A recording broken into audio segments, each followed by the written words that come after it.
రంగారెడ్డి జిల్లా ఒకప్పుడు హైదరాబాద్ చుట్టూ రక్షణ కవచంలా ఉండేది. కేసీఆర్ హయాంలో 3 ముక్కలైంది రంగారెడ్డి జిల్లా. ఇప్పుడు మరిన్ని ముక్కలై కొత్త రూపు సంతరించుకునుందని తెలుస్తోంది. అసలు ఉమ్మడి రంగారెడ్డి జిల్లాలో ఏం జరుగుతోంది? ఫోర్త్ సిటీ ప్లాన్ ఏంటి? Let's watch. ఒకప్పుడు రాష్ట్ర రాజకీయాలను శాసించిన ఉమ్మడి రంగారెడ్డి జిల్లా చరిత్ర కనుమరుగు కాబోతోంది. 1978లో హైదరాబాద్ రూరల్ జిల్లాగా ఆవిర్భవించింది. ఆ తర్వాత మాజీ ఉప ముఖ్యమంత్రి కొండా వెంకట్ రంగారెడ్డి పేరుతో రంగారెడ్డి జిల్లాగా మారింది. ఈ జిల్లా ఇప్పుడు పూర్తిగా కొత్త రూపును సంతరించుకోబోతోంది. అటు పోలీస్, ఇటు రెవెన్యూ రెండు ఒకే పరిధిలోకి వచ్చేలా ప్రభుత్వం ఆలోచనలు చేస్తోంది. ఇప్పటికే 4 పోలీస్ కమిషనరేట్లను ప్రభుత్వం ఏర్పాటు చేసింది. అదే తరహాలో జిల్లాలను ఏర్పాటు చేస్తోంది అని ప్రచారం జరుగుతోంది.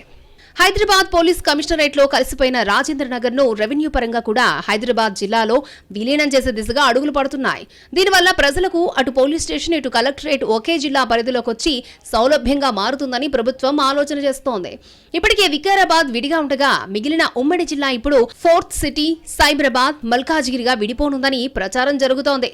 సైబరాబాద్ తరహాలో ఫోర్త్ సిటీకి ప్రత్యేక పోలీస్ కమిషనరేట్ ఏర్పాటు చేస్తూనే దానికి అనుగుణంగా రెవెన్యూ జిల్లాలను కూడా డిజైన్ చేస్తున్నారు.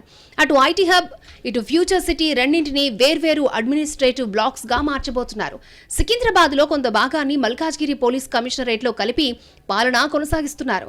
అదే తరహాలో మల్కాజ్గిరి జిల్లా ఏర్పాటు చేస్తే సికింద్రాబాద్ పేరు దెబ్బతింటుందని స్థానికులు ఆందోళన వ్యక్తం చేస్తున్నారు. లష్కర్ జిల్లా ఏర్పాటు చేయాలని మాజీ మంత్రి తలసాని నేతృత్వంలో ఆందోళనలు కొనసాగుతున్నాయి. మల్కాజ్గిరి ప్రయారిటీ తగ్గించొద్దని డిమాండ్ చేస్తున్నారు ఎంపీ ఈటల. రంగారెడ్డి జిల్లాలో భాగంగా ఉన్న అర్బన్ ప్రాంతాన్ని రంగారెడ్డి మున్సిపల్ కార్పొరేషన్ విడిగా ఏర్పాటు చేయాలని చేవెళ్ల ఎంపీ కొండా విశ్వేశ్వరరెడ్డి డిమాండ్ చేస్తున్నారు. సో ఉమ్మడి జిల్లా జ్ఞాపకాలు చెరిపేస్తారా? అడ్మినిస్ట్రేషన్ ఈజీ కావాలన్న సర్కారు టార్గెట్ నెరవేరుతుందా? ప్రజా ఉద్యమాలకు ప్రభుత్వం తలొగ్గుతుందా అనేది తేలాలంటే ప్రభుత్వం జిల్లాల పునర్విభజన చేసే వరకు ఆగాల్సిందే.